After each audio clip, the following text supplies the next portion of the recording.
Siamo qui oggi nella città che per prima, con indomita forza ed estremo coraggio, ha registrato i figli e le figlie di coppie di madri per festeggiare un'epocale vittoria.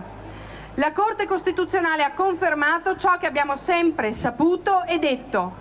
Siamo dalla parte giusta della storia e del diritto.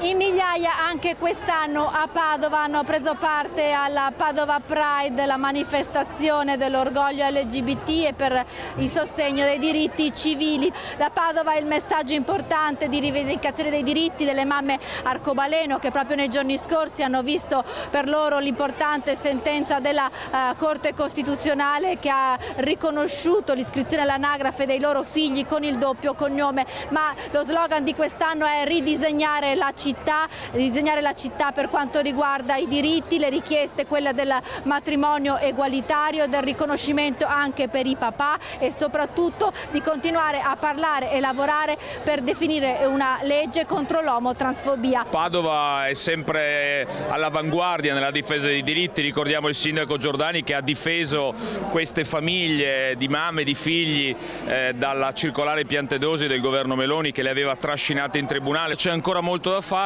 serve una legge contro l'odio e contro la violenza perché troppe persone vengono fatte oggetto di violenza, di discriminazioni nella nostra società e dunque serve ancora fare molto, però Padova è un esempio importante ed essendo anche la mia città ne sono davvero orgoglioso. Al Pride poi hanno preso parte anche esponenti della giunta comunale come il vice sindaco di Padova Andrea Michalizzi e l'assessora Margherita Colonnello. Grazie al Pride che regalano alla città di Padova un'immagine di città aperta, di città inclusiva, di città per i diritti.